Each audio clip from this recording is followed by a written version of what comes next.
Quand on prend la France en 2017, 260 000 étrangers ont reçu une carte de séjour.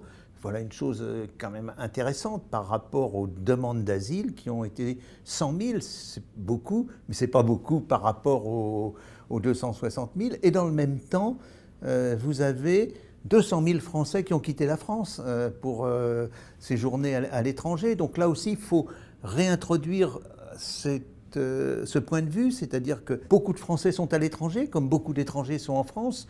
La dernière estimation, toute récente d'ailleurs, il y aurait 3 400 000 Français à l'étranger. Et il y a, dans le dernier recensement, 4 100 000 étrangers en France.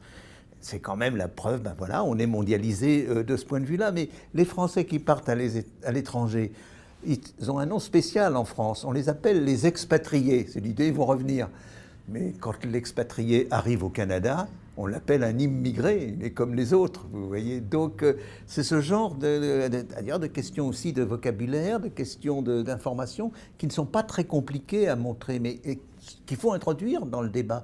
Les Français imaginent que la France se remplit d'étrangers sans voir qu'il y a cette circulation. Celle des étrangers, une partie des étrangers repartent, une partie des Français rentrent. De façon intéressante, moins de Français rentrent que ceux qui partent. C'est-à-dire qu'on a, pour 200 000 Français qui partent chaque année, on a 100 000 Français qui rentrent. Donc il y a un déficit de Français.